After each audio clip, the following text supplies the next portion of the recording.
সম্মানিত উপস্থিতি, আপনারা প্রত্যেকেই অবগত আছেন আজকের এই সালাফি কনফারেন্সের প্রতিপাদ্য বিষয় কি? প্রতিপাদ্য বিষয় হচ্ছে দ্বীনি জ্ঞান এবং আধুনিক জ্ঞানের সমন্বয়ে জাতি গঠন। প্রথমে আমি প্রতিপাদ্য বিষয় নিয়ে কিছু কথা বলবো, এরপরে আমার নির্ধারিত বিষয় নিয়ে কথা বলবো ইনশাআল্লাহ। প্রথম প্রশ্ন হচ্ছে আপনাদের কাছে, দ্বীনি শিক্ষা এবং আধুনিক শিক্ষার সমন্বয়ে জাতি গঠন এমন একটি প্রতিপাদ্য বিষয় কেন দাঁড়ালো? সবাই নিজেকে প্রশ্ন করেন তো, কেন এটা প্রতিপাদ্য বিষয় কেন হলো? এই প্রতিপাদ্য বিষয় থেকেই কি আমরা বুঝতে পারি না যে আমাদের বর্তমান সমাজে দ্বীনি শিক্ষা এর কাঠামো আলাদা এবং আধুনিক শিক্ষার কাঠামো আলাদা? এই কারণেই তো সমন্বয়ের কথা বলা হচ্ছে। আমি কি ঠিক বললাম? প্রশ্নটা বুঝতে হবে এই প্রতিপাদ্য বিষয় কেন। কারণ হচ্ছে আমাদের সমাজে শিক্ষা ব্যবস্থা কয়েক রকম। আমি যদি মাদ্রাসার দিকে তাকাই, কওমি মাদ্রাসা আছে, কওমির মধ্যে আবার দুই ভাগ আছে। এক ভাগ আছে যেখানে জেনারেল কোনো সিলেবাসই নাই, আর এক ভাগ আছে যেখানে কওমি আছে, জেনারেলও আছে, কিন্তু বেসরকারি অর্থাৎ কওমি। আবার সরকারির মধ্যে দুই ভাগ, জেনারেল আর একটা হলো আলিয়া। তো জাতি গঠন হবে কিভাবে? যেই জাতির এক পদ্ধতি নাই শিক্ষা ব্যবস্থার, অর্থাৎ অভিন্ন পদ্ধতি দরকার ছিল। 4 রকম পদ্ধতি বা 5 রকম পদ্ধতি, কারিগরিও আছে, উন্মুক্তও আছে। সমস্যাটা এখানে। এই জন্য আজকে আমাদের প্রতিপাদ্য বিষয় সমন্বয় জাতি গঠন। আসলে সমস্যাটা এখানে, এটার একটা সমাধান করতেই হবে। সমন্বয় পরে, আগে আমাদেরকে এগোতে হবে এই পথে যে আমাদের শিক্ষা পদ্ধতি এক হতে হবে, যেমনটা আগে ছিল। আমরা যদি আমাদের ইসলামী ইতিহাসের শুরুর দিকে তাকাই, ইসলামী ইতিহাসের সর্বপ্রথম যে বিশ্ববিদ্যালয় ছিল তিউনিসিয়ায়, জামিয়াতুত তিউনিস, এটাকে সবচেয়ে প্রাচীন বিশ্ববিদ্যালয় বলা হয়। এরপরে জামিয়াতুল আজহার মিশরের। আমরা যদি দেখি সিলেবাসটা কেমন ছিল, যেটা আমরা বর্তমানে পাই না, শূন্যতা অনুভব করি, এটা তখন ছিল।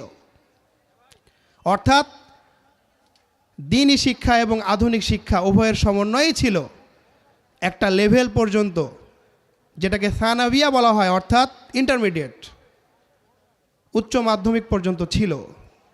প্রশ্ন হলো সেই ব্যবস্থা কোথায় গেল? যদি ইসলামের ইতিহাসে থেকেই থাকে তাহলে বর্তমানে ভারত উপমহাদেশে কেন নাই? এই প্রশ্নটা করতে হবে, কেন নাই, কোথায় হারিয়ে গেল এই ব্যবস্থাটা?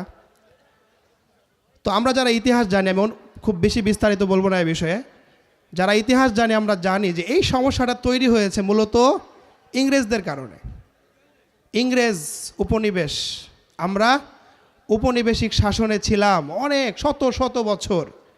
আমাদের শিক্ষা কাঠামোকে ভেঙে দেওয়া হয়েছে, নষ্ট করে দেওয়া হয়েছে। সেখানে সরকারি, তারপরে আবার আলিয়া, এরপর পরবর্তীতে দারুল উলুম দেওবন্দ প্রতিষ্ঠিত হয় ভারতে। যখন দেখা গেল আলিয়াতেও দিন রক্ষা সম্ভব হচ্ছে না, এরপরে জেনারেল শিক্ষা তো গেছেই। পরবর্তীতে খালেস দ্বীনি প্রতিষ্ঠান হিসেবে 1866 সালে দারুল উলুম দেওবন্দ প্রতিষ্ঠিত হয়। এই যে সমস্যাটা, এটা হলো মূল সমস্যা। এই জন্য আমরা এখন পর্যন্ত ভুগছি। কয়েক রকম শিক্ষা ব্যবস্থা, এটা আমাদেরকে ভোগাচ্ছে, আমাদের সন্তান নিয়ে আমরা হিমশিম খাচ্ছি। সমাধান কোন পথে? সমাধান আছে, সমাধান করে দেখিয়েছে সৌদি আরব। আমরা সৌদি আরবে পড়াশোনা করেছি, সেখানে স্বচক্ষে দেখেছি কোনো 4 রকমের শিক্ষা ব্যবস্থা নাই, বরং শিক্ষা ব্যবস্থা একই রকম। ইন্টারমিডিয়েট পর্যন্ত একই সিলেবাসে সবাই পড়াশোনা করছে, ছেলে মেয়ে পৃথক পৃথক শাখায়। সেখানে সহশিক্ষা নাই, ছেলে আলাদা মেয়ে আলাদা, সিলেবাস একই। এই ইন্টারমিডিয়েট পর্যন্ত যে সিলেবাসটা আছে এর মধ্যে সব আছে, অর্থাৎ ইসলাম শিক্ষার যত বিষয়গুলো এগুলোও আছে, বিশুদ্ধ তাজবিদ সহ কোরআন তেলাওয়াত করা এটাও আছে, আকিদা শিক্ষা, তাওহিদ শিক্ষা এটাও আছে, ইসলামের মৌলিক জ্ঞান এটাও আছে। এরপরে হাদিস, তাফসির, ফিক, উসুলে ফিক এর মৌলিক যে বিষয় সেগুলোও আছে। ইন্টারমিডিয়েট পর্যন্ত প্রায় সবই আছে। এর পাশাপাশি বিজ্ঞান আছে, বাণিজ্য শিক্ষা এটাও আছে, কমার্স এগুলোও আছে। কিন্তু ইন্টারমিডিয়েট করার পরে অনার্স লেভেল যেটা আছে এটা আলাদা। এখানে শিক্ষার্থীর ইচ্ছা আছে, শিক্ষার্থী চাইলে যে কোনো একটা বিষয়ে সে স্পেশালিস্ট হতে পারে, যেটাকে আরবিতে তাখাসুস বলা হয়। তো তাখাসুস আলাদা হয়ে যাবে। তো এই শিক্ষা ব্যবস্থা সৌদি আরব করেছে। তো এখনও যদি আমরা ওই দিকে যাই, তাহলে এই যে সমস্যাটা, দ্বীনি শিক্ষা আধুনিক শিক্ষার সমন্বয়, এই সমস্যাটা আসবে না। তো প্রতিপাদ্য বিষয় নিয়ে এতটুকু বলার ছিল, যে সমাধান আছে, আমাদেরকে সমাধানের দিকে এগোতে হবে। সম্মানিত উপস্থিতি, এরপর আজকের কনফারেন্সে আমার নির্ধারিত বিষয়, সেটা নিয়ে আলোচনা করব ইনশাল্লাহ। আমার নির্ধারিত বিষয়টা আসলে গরম বিষয় না, নরম বিষয়। এই জন্য আপনারা যদি কেউ মনে মনে ইচ্ছা করে থাকেন যে আমি গরম বক্তব্য দেব, আপনারা চিল্লায় ঠিক বলবেন, এমনটা আশা করেন না। বিষয়টা বোঝার, আর বুঝতে হয় মাথা ঠান্ডা রেখে। আপনি চিল্লাইলে মাথা ঠান্ডা থাকবে না। এই জন্য সবাই বোঝার চেষ্টা করেন। বিষয়টা অত্যন্ত স্পর্শকাতর, সেন্সিটিভ। ভালো করে ঠান্ডা মাথায় বুঝতে হবে, সমাধানও করতে হবে। আজকের আলোচনার বিষয় হচ্ছে যে শিক্ষার্থী যারা আছে তাদের ইলম অর্জনে, শিক্ষা অর্জনে অনীহা, এই অনীহার কারণ কি এবং এর প্রতিকার কি, এই হলো আলোচ্য বিষয়। কেন শিক্ষার্থীরা পড়াশোনায় মনোযোগ দিচ্ছে না, তারা ইলম অর্জনে আগ্রহী হচ্ছে না? বিশেষ করে যারা তোয়ালিবুল ইলম আছেন তাদের কথা বলা হচ্ছে। তাদের আগ্রহ নাই, তারা আগ্রহী নয় কেন? অনীহার কারণটা কি, এর পাশাপাশি এর চিকিৎসা কি, এর প্রতিকার কি, এই হলো বিষয়। তো আলোচনার সুবিধার্থে এবং আপনাদের বোঝার সুবিধার্থে আমি এই কারণগুলোকে মোটা দাগে 4 ভাগে ভাগ করেছি। 4 ভাগে, সবাই মুখস্থ রাখার চেষ্টা করবেন। যতগুলো কারণ আছে এই অনীহার, জ্ঞান অর্জনে অনীহার, এই কারণগুলো 4 ভাগে বিভক্ত করা যায়। প্রথম ভাগ হচ্ছে এমন কারণ যেই কারণগুলো শিক্ষার্থী সংশ্লিষ্ট, আসবাবুন মুতাআল্লিকাতুন বিত্তুল্লাব, আরবিতে বললে যে কারণগুলো সম্পর্ক শিক্ষার্থীর সাথে। এই কারণগুলো মোটামুটি 10টি, আমি নোট করেছি 10টি। এটা হলো এক ভাগ।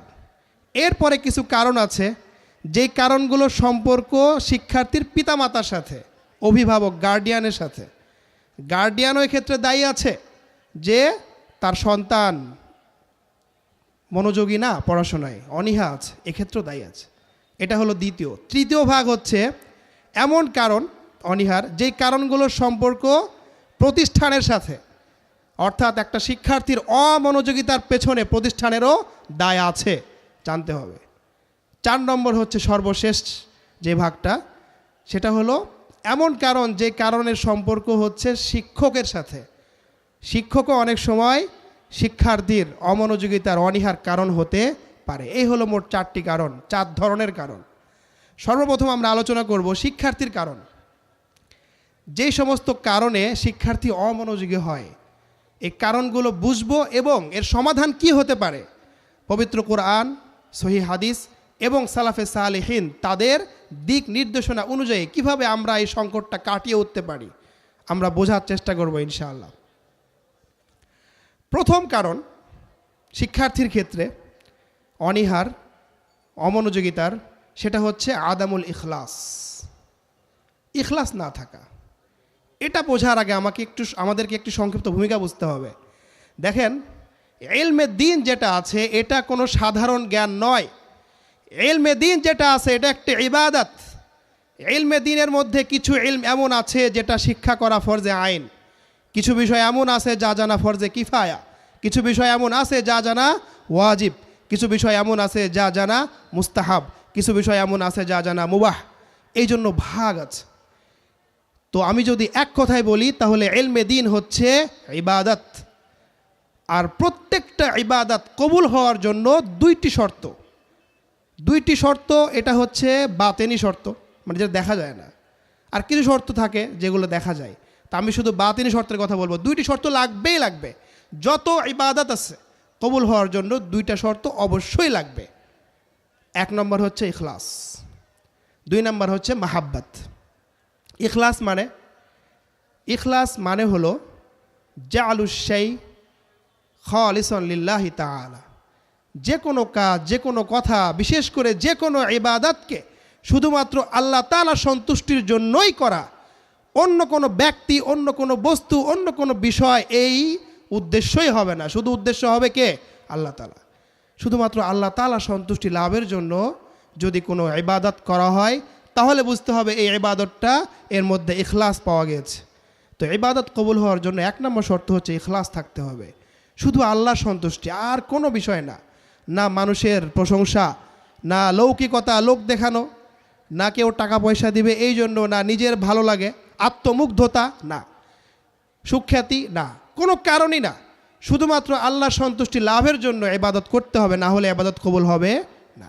এক নম্বর শর্ত। দ্বিতীয় শর্ত হচ্ছে মাহাব্বত, ভালোবাসা। ইবাদতটা আপনাকে ভালোবেসে করতে হবে। যদি আপনি ইবাদত করেন দায় ছাড়া, যদি আপনি ইবাদত করেন বাধ্য হয়ে, আপনাকে জোর করা হয়েছে তাই আপনি ইবাদত করছেন। সৌদি আরবে সালাতের সময় প্রত্যেকটা দোকান বন্ধ করতে হয়, এই যে জোর করা হচ্ছে। সেখানে যদি বাংলাদেশি শ্রমিকরা মন থেকে চায় না, ভালোবাসে না, জোরপূর্বক সালাত আদায় করছে, কবুল হবে না, কবুল হবে না। কারণ ইবাদত কবুল হওয়ার জন্য ভালোবাসা শর্ত। ইবাদতকে ভালোবেসে করতে হবে। দলিল কি?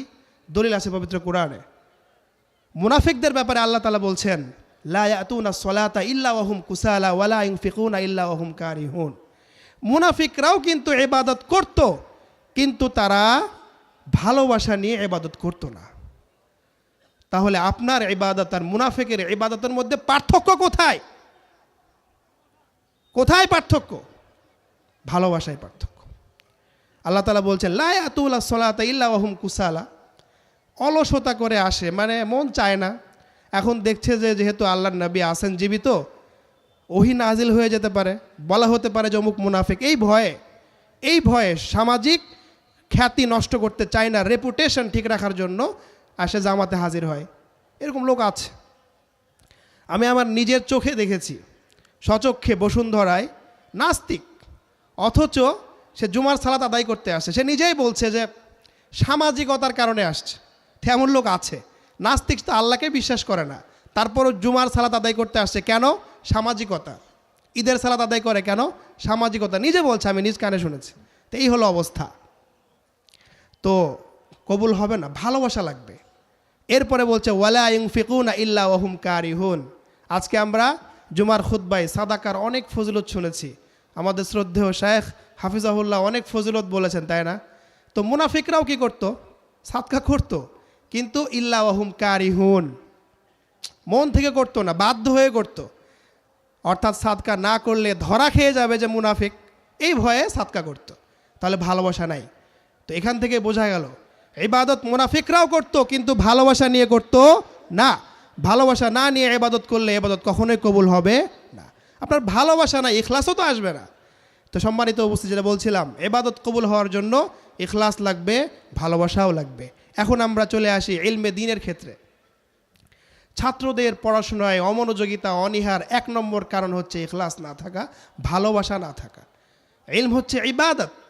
আগে তাকে বুঝতে হবে, উপলব্ধি করতে হবে যে আমি যে ইলমে দ্বীন শিখছি এটা একটা ইবাদত।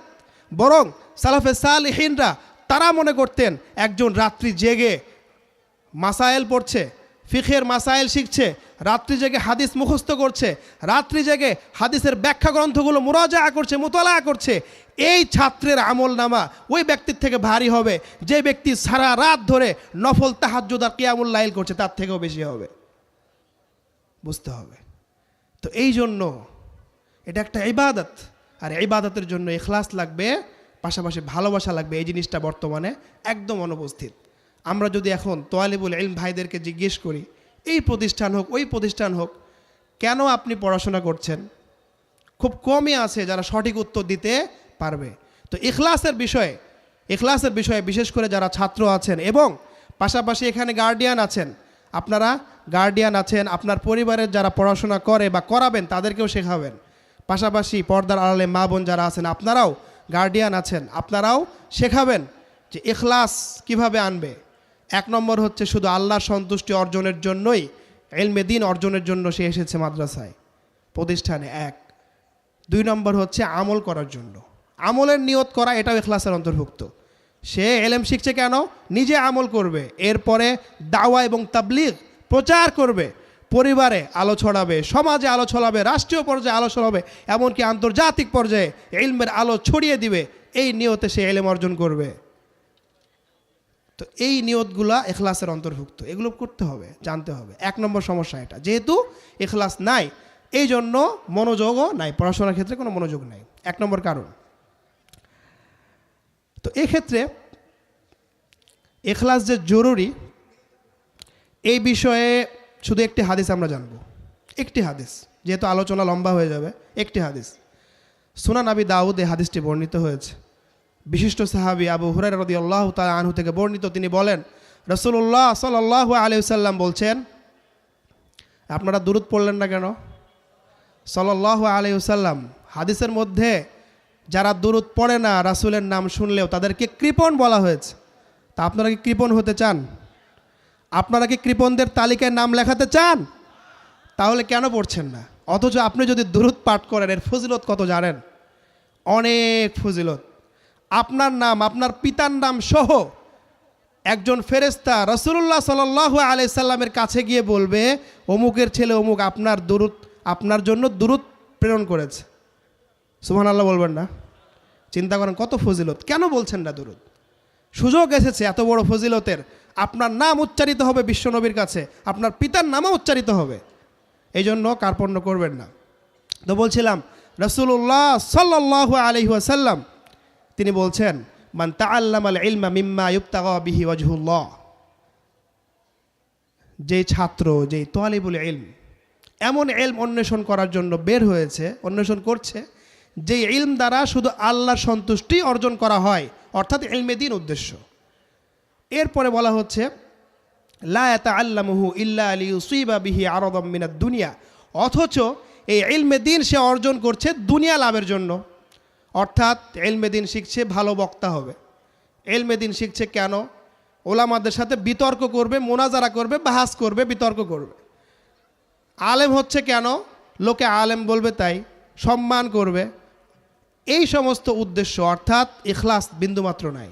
এরকম উদ্দেশ্যে কেউ যদি ইলম শিক্ষা করে, রাসূলুল্লাহ সাল্লাল্লাহু আলাইহি ওয়াসাল্লাম স্পষ্ট ভাষায় তার জন্য ওয়াইদ, তার জন্য ধমকি তিনি বর্ণনা করে দিলেন। তিনি বললেন, লাম ইয়াজিদ আরাফাল জান্নাহ ইয়াউমাল কিয়ামা। কিয়ামতের দিন জান্নাত তো পাবেই না, জান্নাতের ঘ্রাণও পাবে না। নাউজুবিল্লাহ। সম্মানিত উপস্থিতি, বোঝার আছে, ইখলাস শিক্ষা দিতে হবে, নিজে শিখতে হবে, সন্তানকেও শিক্ষা দিতে হবে। ইখলাস লাগবে, ইখলাস ছাড়া হবে না। তো এই হাদিসটা আমাদের বোঝা উচিত। ইলমে দ্বীন যেটা আছে এটা অবশ্যই আল্লাহ সন্তুষ্টি এবং দাওয়াত এবং নিজে আমল করা, এই উদ্দেশ্যে শিখতে হবে। অন্য কোনো উদ্দেশ্য আসলেই এটা নষ্ট হয়ে যাবে। জরুরি 1 নম্বর। 2 নম্বর কারণ, যেই কারণে আমাদের ছাত্ররা পড়াশোনা করে না, সেটা হলো আত্তাকাসুল, অলসতা। ভালো লাগে না, অলসতা অলসতা অলসতা, কোনো কারণ নেই। অলসতা কাকে বলে? অলসতার সংজ্ঞা আছে। অলসতা বলা হয় একটা কাজ করতে সক্ষম, তারপরেও কোনো উল্লেখযোগ্য গ্রহণযোগ্য কারণ ছাড়া সে কাজটা না করা, এটাকে বলে অলসতা। সে চাইলেই পড়তে পারে, পড়ছে না, চাইলেই কাজটা করতে পারে, করছে না, সময় নষ্ট করছে, অলসতা করছে। এটা একটা বড় সমস্যা। তাকাসুল বর্তমানে মহামারীর রূপ ধারণ করেছে। কওমি মাদ্রাসা বলেন আর জেনারেল বলেন, সব জায়গায় অলসতা অলসতা, পড়তে আগ্রহী না, অলসতা। এটা দূর করার পদ্ধতি কি? দূর করার পদ্ধতি আছে। আমরা কয়েকটি আয়াত এবং হাদিস যদি ভালো করে অনুধাবন করি, আশা করি আমরা যারা অভিভাবক আছি এবং পাশাপাশি যারা তালিবুল ইলম আছে, আমাদের থেকে অলসতা দূর হয়ে যাবে। সূরা আনকাবুতের মধ্যে আল্লাহ তাআলা বলছেন, ওয়াল্লাযীনা জাহাদু ফীনা লানাহদিয়ান্নাহুম সুবুলানা ওয়া ইন্নাল্লাহা লামাআল মুহসিনিন। ওয়াল্লাযীনা জাহাদু ফীনা, আমার সন্তুষ্টি অর্জনের জন্য যারা মেহনত করে, পরিশ্রম করে, যারা মুজাহাদা করে, লানাহদিয়ান্নাহুম সুবুলানা, অবশ্যই অবশ্যই তাদেরকে আমি সঠিক পথ দেখাবো। এই আয়াতটা অত্যন্ত প্রাসঙ্গিক তুল্লাবুল ইলমদের জন্য, শিক্ষার্থীদের জন্য। আল্লাহ তাআলা বলছেন, যদি মেহনত করে, পরিশ্রম করে, অলসতা বর্জন করে, তাহলে তার যে কাঙ্ক্ষিত লক্ষ্য আল্লাহ তাআলা সহজ করে দেবেন। লানাহদিয়ান্নাহুম, অবশ্যই অবশ্যই আমি তাদেরকে পথ দেখাবো তার লক্ষ্যের, অর্থাৎ সে যে ইলম অর্জন করতে চায়, বড় আলেম হতে চায়, দ্বীনের স্বার্থে আল্লাহ তাআলার সন্তুষ্টি লাভের জন্য, আমলের জন্য, এটাকে আল্লাহ তাআলা সহজ করে দেবেন। এই আয়াতটা বুঝলেই তার অলসতা দূর হয়ে যাবে। 1 নম্বর। এরপরে অলসতা দূর করার জন্য আরেকটা হাদিস আমরা জানব। রাসূলুল্লাহ সাল্লাল্লাহু আলাইহি ওয়াসাল্লাম তিনি ছিলেন বিশ্বনবী। রাসূলুল্লাহ সাল্লাল্লাহু আলাইহি ওয়াসাল্লাম বলছেন হাদিসে, উতীতু ইলমাল আউয়ালিন ওয়াল আখিরিন, আমার আগে যত মানুষ গিয়েছে নবী রাসূল সহ এই সকলের যে ইলম ছিল আমাকে দেওয়া হয়েছে। আবার আমার পরে যত আসবে উলামা, এই সকল মানুষ উলামা এর যে ইলম সেটাও আমাকে দেওয়া হয়েছে। পূর্ববর্তী পরবর্তী সকলের ইলম আমাকে দেওয়া হয়েছে, রাসূলুল্লাহ সাল্লাল্লাহু আলাইহি সাল্লামকে দেওয়া হয়েছে। এরকম একজন ব্যক্তি, তারপরেও রাসূলুল্লাহ সাল্লাল্লাহু আলাইহি সাল্লাম তিনি নিয়মিত একটি দোয়া করতেন। এই দোয়ার বর্ণনা সহিহ বুখারীতে আসছে। আনাস বিন মালিক রাদিয়াল্লাহু তাআলা আনহু থেকে বর্ণিত। তিনি বলেন, রাসূলুল্লাহ সাল্লাল্লাহু আলাইহি সাল্লাম বলতেন, দোয়া করতেন, আল্লাহুম্মা ইন্নী আউযু বিকা মিনাল আজজি ওয়াল কাসাল, আল্লাহুম্মা ইন্নী আউযু বিকা মিনাল আজজি ওয়াল কাসাল। হে আল্লাহ, আমি আপনার নিকটে আশ্রয় চাচ্ছি অপারগতা এবং অলসতা থেকে। তো প্রতিকার যেটা বলছিলাম, অলসতার প্রতিকার হলো দোয়া। আমরা যারা শিক্ষার্থী আছি সব সময় প্রতিনিয়ত, ফরজ সালাতের পরে হোক বা তাহাজ্জুদে হোক, সব সময় আমরা দোয়া করব। যেই দোয়াটা রাসূলুল্লাহ সাল্লাল্লাহু আলাইহি সাল্লাম করতেন, তাহলে অলসতা দূর হয়ে যাবে ইনশাআল্লাহ। আল্লাহুম্মা ইন্নী আউযু বিকা মিনাল আজজি ওয়াল কাসাল। এর পাশাপাশি আরেকটি হাদিস সহিহ মুসলিমে বর্ণিত হয়েছে, আবু হুরায়রা রাদিয়াল্লাহু তাআলা আনহু থেকে বর্ণিত এই হাদিসটা আমরা যদি মাথায় রাখি তাহলে অলসতা দূর হবে ইনশাআল্লাহ। তিনি বলছেন, রাসূলুল্লাহ সাল্লাল্লাহু আলাইহি সাল্লাম বলেছেন, আল মুমিনুল কওয়িয়্যু খায়রুন ওয়া আহাব্বু ইলাল্লাহি তাআলা মিনাল মুমিনিদ দাঈফ। যেই মুমিন কর্মঠ, পরিশ্রমী, মেহনতি, অলসতা করে না, এই মুমিন আল্লাহ তাআলার কাছে অনেক বেশি প্রিয়। কার তুলনায়? দুর্বল মুমিনের তুলনায়, অর্থাৎ কর্মঠ না, অলসতা করে এরকম। যদিও এরপরে রাসূলুল্লাহ সাল্লাল্লাহু আলাইহি ওয়াসাল্লাম বলছেন অফি কুল্লিন খায়র, যদিও উভয়ে যেহেতু মুমিন তার মধ্যে কল্যাণ আছে, কিন্তু উভয় মুমিনের মধ্যে আল্লাহ তাআলার নিকটে সবচেয়ে বেশি পছন্দনীয় হলো ওই মুমিন যে পরিশ্রমী, যে অলসতা করে না। এই হাদিসটা সবসময় মাথায় মুখস্থ রাখতে হবে যে আল্লাহ তাআলার কাছে প্রিয় হওয়ার মাধ্যম হলো অলসতা দূর করতে হবে। অলসতা থাকলে আল্লাহর প্রিয় হওয়া যাবে না। এরপরেই রাসূলুল্লাহ সাল্লাল্লাহু আলাইহি সাল্লাম একটি গুরুত্বপূর্ণ বার্তা দিলেন, ইস্তাইন বিল্লাহ ইহরিস আলা মা ইয়ানফাউক ওয়াস্তাইন বিল্লাহি ওয়ালা তা'জাজ।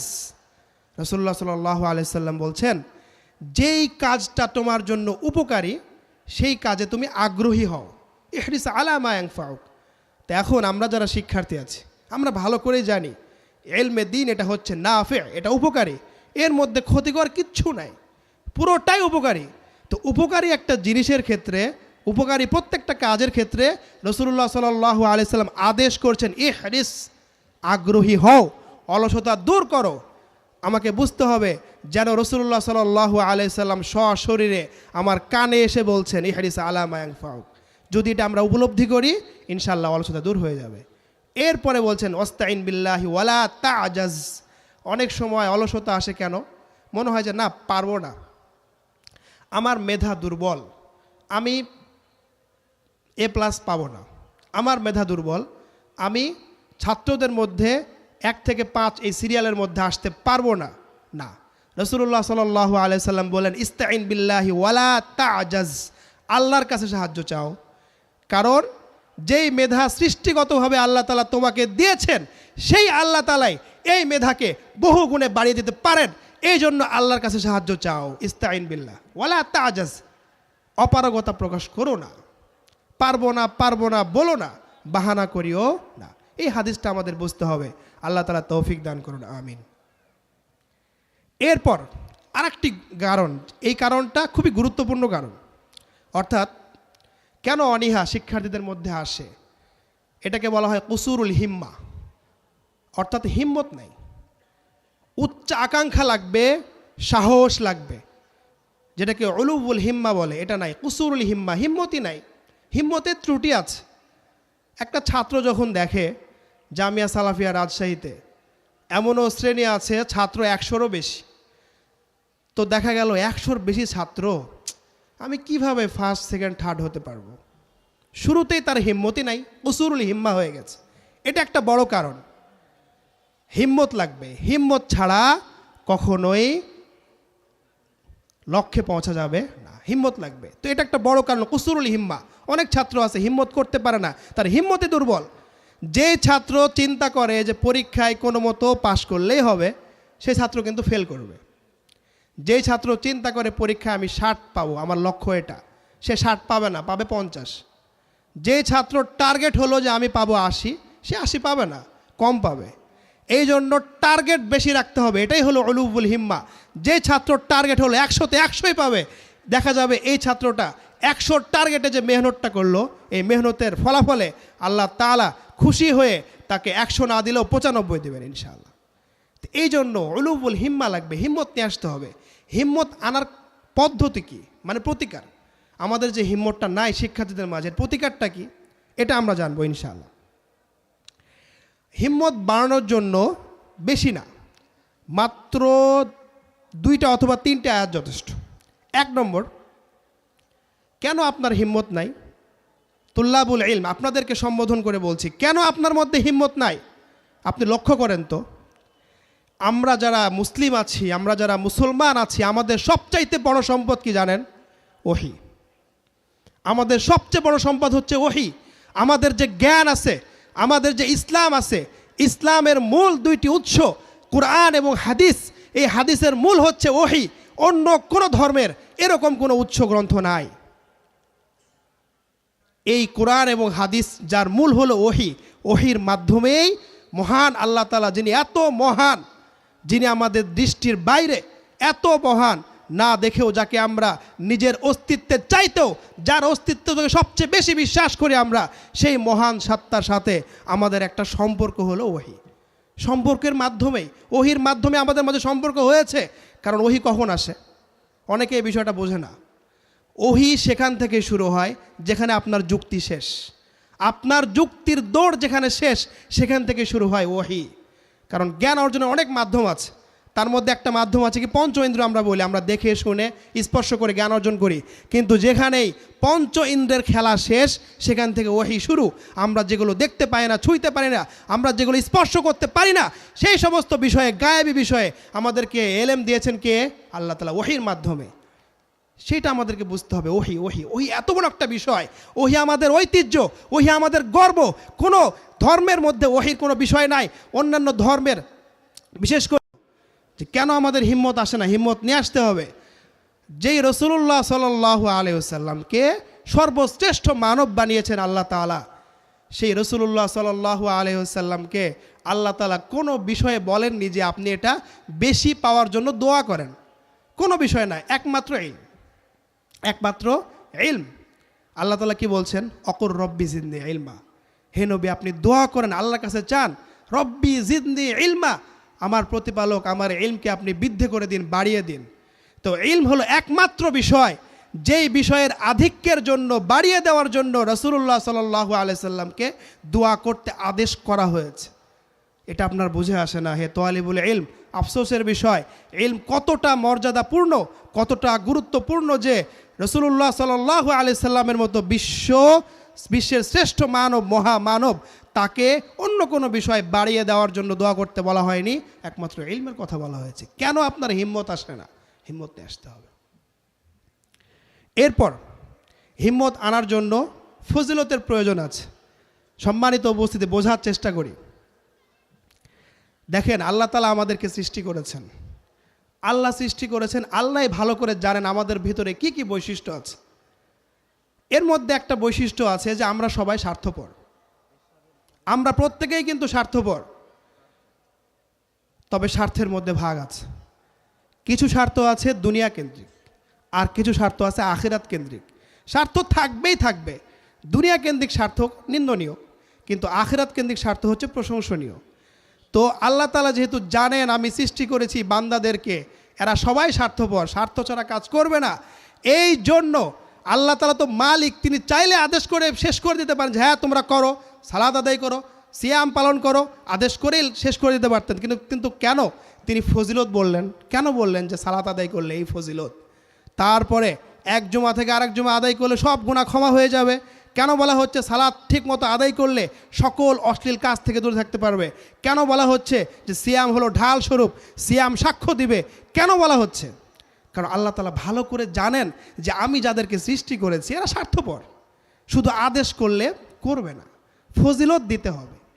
তো ঠিক এখানেও ইলম অর্জনের মতো একটা বিষয়, এখানেও আল্লাহ তাআলা ফজিলত দিয়েছেন হাদিসের মাধ্যমে, আয়াতের মাধ্যমে। সম্মানিত উপস্থিতি, সময় খুবই কম, আসলে আলোচনা লম্বা ছিল, তো সংক্ষেপে আমি শেষ করার চেষ্টা করছি। তো আল্লাহ তাআলা ফজিলত দিয়ে দিলেন কেন? যাতে করে এই শিক্ষার্থীরা তারা ফজিলতটা বুঝে হিম্মত নিয়ে আসে, মনোযোগী হয়। এই সম্পর্কে শুধু একটি হাদিস বলি। এই হাদিসটা সুনান আবি দাউদে বর্ণিত হয়েছে, আবু দারদা রাদিয়াল্লাহু তাআলা আনহু থেকে বর্ণিত হাদিস, লম্বা হাদিস। এই হাদিসের মধ্যে আমি শুধু শেষ অংশটা বলবো যেহেতু সময় কম। এই হাদিসের শেষে রাসূলুল্লাহ সাল্লাল্লাহু আলাইহি সাল্লাম বলছেন, ইন্নাল উলামা ওয়ারাসাতুল আম্বিয়া, যারা আলেমগণ আছেন তারা হচ্ছে নবীদের ওয়ারিস। চিন্তা করেন, নবীরা হচ্ছে সর্বশ্রেষ্ঠ, যত শ্রেণী আছে মানবদের মধ্যে সর্বশ্রেষ্ঠ শ্রেণী হচ্ছে নবী। সেই নাবিদের ওয়ারিস হচ্ছেন কারা? উলামারা। এখানে বলা হয় না ধনী ব্যক্তি, এখানে বলা হয় না ডাক্তার, ইঞ্জিনিয়ার ইত্যাদি, না, উলামা তার মানে হচ্ছে যারা ইলমে দ্বীনের ধারণ এবং বাহক যারা আছেন তারা হচ্ছে নবীদের ওয়ারিস। এতটুকুই যথেষ্ট ইলমের ফজিলত বোঝার জন্য। আপনি কি চান না নবীর ওয়ারিস হতে? কেন আপনার হিম্মত আসে না পড়াশোনা করার ক্ষেত্রে? বোঝার বিষয় আছে, আল্লাহ তাআলা বোঝার তৌফিক দান করুক। যেহেতু সময় কম, আমি একটি গুরুত্বপূর্ণ বিষয় বলবো শিক্ষার্থীদের অনীহার কারণের ক্ষেত্রে। তার মধ্যে একটি হচ্ছে গুনাহ। দেখেন তালিবুল ইলম ভাইয়েরা, আপনার পড়াশোনায় বরকত হচ্ছে না কারণ আপনি গুনাহ করছেন। গুনাহ গুনাহ গুনাহ গুনাহ ছাড়তে হবে। গুনাহ করলে গুনার সাথে ইলম কখনোই একসাথে হতে পারে না, কারণ ইলম হচ্ছে ইবাদত, আর একটা ইবাদত কখনো আল্লাহর অবাধ্যতার পরে আসতে পারে না। আপনি 5 মিনিট আগে গুনাহ করলেন, 5 মিনিট পরে আপনার ইলম আসবে না, কারণ গুনাহ হচ্ছে অন্ধকার আর ইলম হচ্ছে আলো। ইমাম শাফি রহিমাহুল্লাহর প্রসিদ্ধ কবিতা আমরা সকলেই জানি। ইমাম শাফি রহিমাহুল্লাহ তার উস্তাদ ওয়াকি রহিমাহুল্লাহর কাছে অভিযোগ করেছিলেন, শাকাউতু ইলা ওয়াকিইন সুওয়া হিফজি, যে আমার মনে থাকে না, ফারশাদানি ইলা তারকিল মাআসি, আমার উস্তাদ বললেন গুনাহ ছেড়ে দাও, গুনাহ ছেড়ে দাও। কেন গুনাহ ছাড়তে বললেন? ফাইনাল ইলমা নূরুম মিন ইলাহি, কারণ ইলম হচ্ছে আলো আল্লাহ তাআলার পক্ষ থেকে। ওয়া নূরুল্লাহি লা ইউতা লিআসি, আর আল্লাহ তাআলার আলো, আল্লাহর নূর কখনো ওই ব্যক্তিকে দেওয়া যাবে না যে আল্লাহর অবাধ্য হয়। আল্লাহ তার নূর কেন দিবে যে তার অবাধ্য হয়? আপনার অবাধ্য একজন, তাকে আপনি দিবেন না। তো এই জন্য সম্মানিত তুল্লাবুল ইলম শিক্ষার্থী ভাইয়েরা এবং বোনেরা খুবই সতর্ক। বর্তমানে যে গুণাগুলো হচ্ছে মোবাইল কেন্দ্রিক বেশি, মোবাইল ব্যবহার একদম বাদ দিতে হবে। এই ক্ষেত্রে যারা অভিভাবক গার্ডিয়ান আছেন আপনাদেরও তদারকি করতে হবে। কোনোভাবেই প্রতিষ্ঠান হোক বা বাড়িতে হোক মোবাইল যেন ব্যবহার একদমই না করে। এই মোবাইলের মাধ্যমে গুণাগুলো হচ্ছে, যার কারণে মনোযোগ কমে যাচ্ছে, ইলম আসছে না। ইলম হল নূর, এই নূর কখনো গুনাহগারের জন্য হাসিল হবে না। একটি প্রসিদ্ধ কথা আছে, মাওলানা আশরাফ আলী থানভী রাহিমাহুল্লাহ তিনি বলেছিলেন, ভারতবর্ষের একজন প্রসিদ্ধ আলেম। ওনার কথা হচ্ছে এই যে ইলম নূর है जो गुनाहगारों के लिए हासिल नहीं होता है और गुनाह करने से जाइल हो जाता है। ইলম এমন একটা আলো যে গুনাহ করে সে কখনো এটা অর্জন করতে পারবে না। আবার শুধু তাই নয়, যদি অর্জন করার পরে গুনাহ করে তাহলে গুনাহের কারণে ইলমটা বিলুপ্ত হয়ে যাবে, চলে যাবে। এই জন্য ইলম হচ্ছে আল্লাহর পক্ষ থেকে আলো, আর গুনাহ হচ্ছে অন্ধকার। আলো আর অন্ধকার কখনো একত্রিত হতে পারে না, এটা একটা মেজর কারণ। আর সর্বশেষ যে কারণটা বলতে চাই, এটা প্রতিষ্ঠান কেন্দ্রিক। বর্তমান আমাদের ছাত্র ভাইয়েরা কেন পড়াশোনায় অমনোযোগী, তার একটি উল্লেখযোগ্য কারণ হচ্ছে কর্মসংস্থান সংকট। এটা আমাদেরকে মানতেই হবে। বিশেষ করে ইলমে দ্বীনের যারা তালিবুল ইলম আছেন তারা চিন্তা করে এত কষ্ট করে কওমি মাদ্রাসায় পড়ে কি হবে, বেতন তো বেশি না, কর্মসংস্থান নাই, বেশিরভাগ বিদেশে গিয়ে ইমামতি করছে। আবার কিছু আছে যারা হয়তো কোনো মসজিদে চলে যাচ্ছে, আবার কিছু আছে ব্যবসা বাণিজ্য করছে, উদ্যোক্তা হচ্ছে। তেমন কোনো সাফল্য তারা দেখতে পায় না। কর্মসংস্থান সংকট, যেটাকে আরবিতে বলে আদামু তাওয়াফুরি সুকুল আমাল লাগবে। তো কর্মসংস্থান সংকট এটা দূর করতে হবে, এর দায়িত্ব প্রতিষ্ঠানের, বোর্ডের। তো আমাদের বিশেষ করে আমরা যারা প্রতিষ্ঠানে আছি আমাদের এটা নিয়ে ভাবতে হবে কিভাবে আমাদের শিক্ষার্থীরা আমাদের সন্তান, আপন সন্তানের মতো, তাদের ভবিষ্যতের বিষয়টা ভাবতে হবে। কেন? এখন আপনারা প্রশ্ন করবেন, একটু আগেই তো আপনি ওয়াজ করলেন ইখলাসের, আল্লাহ সন্তুষ্টির জন্যই পড়বে, তাহলে আবার কর্মসংস্থানের বিষয়টা কেন? এটা বোঝার জন্য আমি আপনাকে ছোট্ট একটা উদাহরণ দিই। দেখেন, আমরা জিহাদ ফি সাবিলিল্লাহর বিষয়টা জানি যে আল্লাহ তাআলার সন্তুষ্টি লাভের জন্যই জিহাদ করতে হয়। এখানে অন্য কোনো উদ্দেশ্য থাকলে শহীদ তো হয়ই না, বরং হাদিসের ভাষ্য মতে জাহান্নামে চলে যাওয়া লাগে। অথচ জিহাদের মতো একটা বিধানে উৎসাহিত করার জন্য আল্লাহ তাআলা গনিমতের বিধান রেখেছেন। কেন ভেবেছেন? ভাবার বিষয় আছে। ওই যে বললাম, আল্লাহ তাআলা উদ্বুদ্ধ করেন, আল্লাহ তাআলা উদ্বুদ্ধ করেন। এই জন্য এখানে পরীক্ষার বিষয় আছে। যারা মুজাহিদ অবশ্যই আল্লাহ সন্তুষ্টির জন্যই দ্বীনের কালিমাকে পুরো পৃথিবীকে সুউচ্চ করার জন্য, ইলাই কালিমাতুল্লাহর জন্য অবশ্যই জিহাদ করবে। পাশাপাশি গনিমতের যে বিষয়টা আছে এটাও তারা পাবে। তো এই যে বিষয়টা রাখা হয়েছে কেন? অর্থাৎ ইখলাস এবং এর পাশাপাশি যে মুকাফা বা যে ব্যবস্থা, যা বেতন বা ভাতা ইত্যাদি যেটা আছে কর্মসংস্থান, এই দুয়ের মাঝে কোনো বৈপরীত্য না, এটা বুঝতে হবে। ইখলাসের জায়গায় ঠিক আছে, কর্মসংস্থানের জায়গায় ঠিক আছে। এই জন্য আমাদের প্রতিষ্ঠানের উচিত, বিশেষ করে শিক্ষা বোর্ডের উচিত এটা ভাবা যে এতগুলো শিক্ষার্থী, তাদের উল্লেখযোগ্য এবং উপযুক্ত কর্মসংস্থানের ব্যবস্থা করতে হবে। এটা যদি আমরা ভালো করে দেখা যেতে পারি, ইনশাআল্লাহ আমাদের শিক্ষার্থীরা আরও বেশি মনোযোগী হবে, তারা অনেক বেশি উৎসাহিত হয়ে পড়ালেখা করবে ইনশাআল্লাহ। সম্মানিত উপস্থিতি, আমি বলছিলাম যে আমাদের কারণগুলো কয়েকভাবে ভাগ। তো এই কারণগুলো ছিল শিক্ষার্থী কেন্দ্রিক, আর অভিভাবকদের কেন্দ্রিক একটি কারণ আছে, এটা বলা জরুরি মনে করছি। সেটা হলো এই, ইখলাসের বিষয়টা শুধু শিক্ষার্থী কেন্দ্রিক না, আপনি গার্ডিয়ান, আপনার মধ্যেও ইখলাস থাকতে হবে। আমি যদি আপনাকে জিজ্ঞেস করি আপনার সন্তানকে কেন মাদ্রাসায় দিয়েছেন, আপনার কাছ থেকে আমার যেটা ধারণা, আমি দুঃখিত যে মন্দ ধারণা করছি, কিন্তু আসলে বাস্তবতা এমন, আপনি এমন কিছু বলবেন যেটা আসলে ইখলাসের সাথে যায় না। এই জন্য ইখলাসের সবক আগে আপনাকে শিখতে হবে। বরং আমি তো মনে করি আপনি একজন যুবক, এখনও বিয়ে করেননি, ইখলাসের বিষয়ে আপনাকে আগে থেকেই ভাবতে হবে। দিনদার নারীকে বিয়ে করবেন, যেই নারীর গর্ভ থেকে আপনার যে সন্তান হবে, এই সন্তানের ক্ষেত্রে সে যেন ইখলাস করে। আপনি যদি বেপর্দা নারী বিয়ে করেন, যে বদ্দিন নারী, যে দিন সম্পর্কে কিচ্ছু বোঝে না, এরকম নারীকে বিয়ে করলে সে কি ইখলাস নিয়ে আসতে পারবে? পারবে না। দেখেন, আমাদের ইতিহাসে যারা ইমাম আবু হানিফা হয়েছেন, যারা ইমাম মালিক হয়েছেন, যারা ইমাম বুখারী হয়েছেন, তাদের মায়েদের ইতিহাস আপনারা দেখলে বুঝতে পারবেন তারা কেমন ছিলেন। এই জন্য আপনি যদি সচেতন গার্ডিয়ান হতে চান, অভিভাবক হতে চান, তাহলে আপনাকে এটা শুধু বিয়ের পর না, বিয়ের আগেই ভাবতে হবে আপনার সন্তানের জন্য আপনি কেমন মা নির্বাচিত করছেন, ভাবতে হবে। তো ইখলাসের বিষয়টা এখান থেকে শুরু হবে, একদম পাত্রী দেখা থেকে নিয়ে। তো আল্লাহ তাআলা বোঝার তৌফিক দান করুন, আল্লাহুম্মা আমিন। এরপরে আরেকটা বিষয় বলছিলাম প্রতিষ্ঠানের বিষয়ে। প্রতিষ্ঠানের ক্ষেত্রে শিক্ষক যে সমস্ত কারণ শিক্ষকদের সম্পর্কে, শিক্ষকদেরও দায় আছে। আমরা শিক্ষকরা অনেক সময় এমন আচরণ করি, এই আচরণের কারণে আমার ছাত্রের মন ভেঙে যায়, সে আর পড়াশোনা করে না, এটা ঠিক। আমি যদি অন্যায় আচরণ করি, এই ছাত্রটা আমার চেহারার দিকে তাকাতেই পারবে না, সে আমার কাছ থেকে ইলম নেবে কীভাবে? এই জন্য আমরা যারা শিক্ষক আছি, আমরাও ছাত্রদের অমনোযোগিতার পেছনে দায়ী আছি। আমাদের আচরণ কেমন হবে? যেটা পবিত্র কোরআনে আল্লাহ তাআলা বলেছেন রাসূলুল্লাহ সাল্লাল্লাহু আলাইহি সাল্লামকে, ওয়ালাউ কুনতা ফাদদান গলিযাল কলবি লানফাদ্দু মিন হাওলিক। হে রাসূল, আপনি যদি খুব রূঢ় আচরণের হন, শক্ত আচরণের হন, গলিজুল কলব, অন্তর খুবই শক্ত, এমন যদি হন, তাহলে আপনার আশেপাশে সাহাবায়ে কেরাম আসবেই না। এই জন্য শিক্ষককে হতে হবে নম্র হতে হবে। কারণ হাদিসের মধ্যে স্পষ্টভাবে রাসূলুল্লাহ সাল্লাল্লাহু আলাইহি সাল্লাম বলেছেন, ইন্নাল্লাহা ইউতি আলার রিফকি মা লা ইউতি আলাল উনফি। নম্র আচরণ করলে আল্লাহ তাআলা যা দেন, কঠিন আচরণ করলে আল্লাহ তাআলা সেটা দেন না। এই জন্য শাসন অবশ্যই করতে হবে, তবে শাসনের মধ্যে সীমারেখা আছে।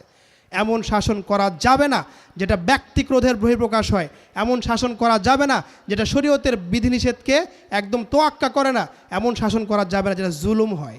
আমি যদি শিক্ষার্থীর প্রতি জুলুম করি, সে কখনোই আমার কাছ থেকে ইলম নিতে পারবে না, ইস্তেফাদা নিতে পারবে না। এটা আমাদের বিষয় আছে। তো এই জন্য ছাত্রদের বর্তমানে যে অমনোযোগিতা এবং অনীহার কারণ, এই কারণগুলোর ক্ষেত্রে ছাত্র নিজেরাও দায়ী, তার অভিভাবকও দায়ী, প্রতিষ্ঠানেরও দায় আছে, পাশাপাশি শিক্ষকদেরও দায় আছে। আমরা সবাই যদি এর প্রতিকারগুলো, যেগুলো আমরা আলোচনা করলাম, আরও আলোচনা ছিল, সময়ের সংক্ষেপের কারণে আমি শেষ করছি এখানেই। আল্লাহ তাআলা যদি আল্লাহ আমাদেরকে বোঝার তৌফিক দান করুক, সকলেই বলে আল্লাহুম্মা আমিন। ওয়া আখিরু দাওয়ানা আলহামদুলিল্লাহি রাব্বিল আলামিন। আসসালামু আলাইকুম ওয়া রাহমাতুল্লাহ।